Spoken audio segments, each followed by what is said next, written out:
ለመሆኑ ቪክቲም ማይንድሴት ምንድነው የሚለው ነገር እንመልከት ባጭሩ።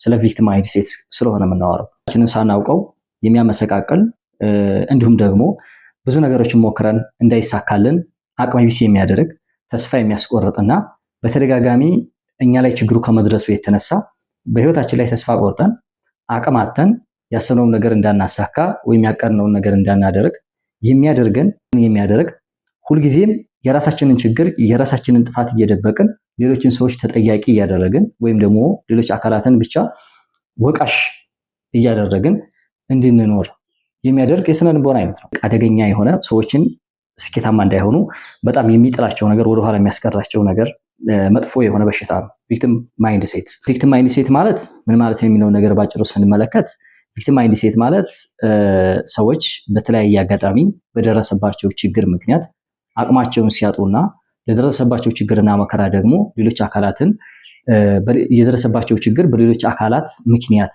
እንደሆነና ያ ነገር ደግሞ እነሱ መቀየርና ማስተካከል እንደማይችሉ የፍርሃት የጭንቀትና የአቅም ማጣት ስሜት ሲሰማቸውና ሁልጊዜም ጥፋቱ ከውጭ እንጂ ከውስጥ እንዳልሆነ አብዛኛው የደረሰባቸው ችግር ደግሞ በሰዎች ጥፋት በተለያየ ችግር ምክንያት እንደደረሰባቸው አድርገው የጥፋተኝነት ስሜት እንዲሁም ደግሞ የተበዳይነት የተጎጂነት ስሜት ሰዎች ሲሰማቸው እነዛ ሰዎች በአእምሯቸው ውስጥ ቢልድ ያደረጉት ቪክቲም ማይንድሴት ወይም የተበዳይነት ስሜት ይባላል ማለት ነው።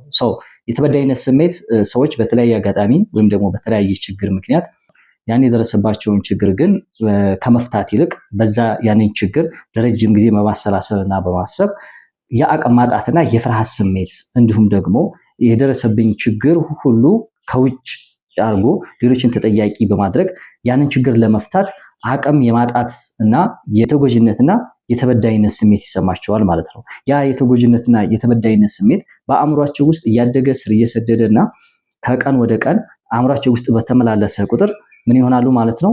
ቪክቲም ማይንድሴት ቢልድ ያደርጋሉ ማለት ነው። በአእምሯቸው ላይ ሁልጊዜም እኔ ተበዳይ ነኝ፣ እኔ ሁልጊዜም ተጎጂ ነኝ የሚል አመለካከት በአእምሯቸው ውስጥ ይቀመጣል ማለት ነው። ይሄ ደግሞ ችግሮችን ለመፍታት የደረሰባቸውን ችግር ለማስወገድና መፍትሄ ለመፈለግ አቅም እንዲያጡ እንዲሁም ደግሞ እምነቱ እንዳይኖራቸው የሚያደርግ እጅግ በጣም አደገኛ የሆነ ለውጥ እንዳያመጡ ሁልጊዜም ባሉበት እንዲቀመጡና እንዲያውም ካሉበት በታች እየወረዱ ማንነታቸውን እንዲያጡ የሚያደርግ እጅግ አደገኛ የሆነ የስነ ልቦና አስተሳሰብ ነው። ስለዚህ ቪክቲም ማይንድሴት ማለት በአጭሩ የተጎጂነት ስሜት ማለት ነው። በተለያየ ምክንያት በደረሰብን ችግር ምክንያት የተነሳ ኃላፊነትን ባለመውሰድ ወይም ደግሞ ኃላፊነትን ባለመቀበል ሌሎች አካላትን ተጠያቂ በማድረግ ሁልጊዜም እድሌ ነው፣ ይህን ያደረጉብኝ ሰዎች ናቸው፣ ሰዎች አይወዱኝም፣ ሰዎች ይጠሉኛል የሚል የመገፋት እና የመገለል ስሜት ሰዎች በአእምሯቸው ውስጥ ሲሰማቸው ይሄ ምን ይባላል? ቪክቲም ማይንድሴት ተብሎ ይጠራል። ቪክቲም ማይንድሴት እንግዲህ በተለያየ ምክንያት ይመጣል። ሰዎች በተለያየ ምክንያት ይደርስባቸዋል። ለምሳሌ የተለያዩ ጉዳቶች፣ የተለያዩ መገፋቶች በህይወታችን ላይ ይመጣሉ። ሰዎች ጥላቻ፣ ከሰዎች ዘንድ ጥላቻ እናተርፋለን፣ በሰዎች እንገፋለን፣ ቢዝነሳችንን እንከስራለን። በጣም በርካታ ነገሮች አሉና እነዛ ነገሮች በአእምሯችን ውስጥ እየተደጋገሙ ሲመጡ እነዛ ችግሮች አይድረሱ አይደለም፣ እነዛ ችግሮች በአእምሯችን ውስጥ እየተደጋገሙ ሲመጡ መጨረሻ ላይ ምን ይፈጥራሉ ማለት ነው? የተበዳይነትና የተጎጂነት ስሜት በአእምሯችን ውስጥ ይመላለሳል ማለት ነው። ይሄ ነገር ደግሞ እያደገ ሲመጣ እየተስፋፋ ሲመጣ ከቀን ወደ ቀን በአእምሯችን ውስጥ እየተመላለሰ ሲመጣ ምን ቢልድ ይደረጋል ማለት ነው? በአእምሯችን ውስጥ የተበዳይነት ወይም የተጎጂነት ስሜት ቢልድ ያደርጋል ማለት ነው። ማይንድሴታችን ቢልድ ያደረገ ማለት ነው እዛ ነገር ላይ ሰው። ይሄ ነገር በጣም አደገኛ የሆነ በውስጣችን የተቀመጠ ትልቅ የሆነ ጠላት ነው። ችግሮች ይደርሳሉ።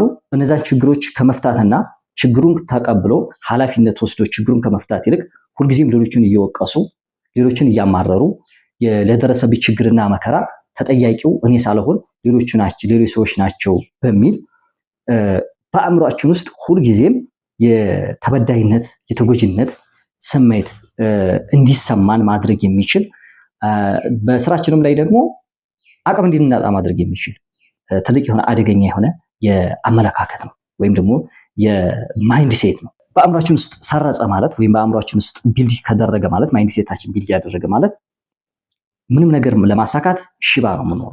ምንም ነገር ማሳካት አንችልም። ፍርሃት ነው የሚሰማን፣ አቅም ማጣት ነው የሚሰማን። ሰው ምንም ነገር ለማሳካት አቅምና ጉልበት እያጣን እንሄዳለን ማለት ነው። የቪክቲም ማይንድ ሴት ያለባቸው ሰዎች የሚያሳዩት ምልክት ምንድን ነው? ምን አይነት ምልክቶችን ያሳያሉ? ያለባቸው ሰዎች ከሚያሳዩት የመጀመሪያው ምልክት ሌላውን መውቀስ ነው። ወቃሽ መሆን። ወቃሽ መሆን ማለት ብሌሚንግ አዘርስ፣ ብሌም ማድረግ ነው። ለደረሰባቸው ችግር በጣም በህይወታችን በጣም ብዙ ችግሮች ይደርሱብናል ብዬ አስባለሁ። ብዙ ችግሮች ይደርሳሉ።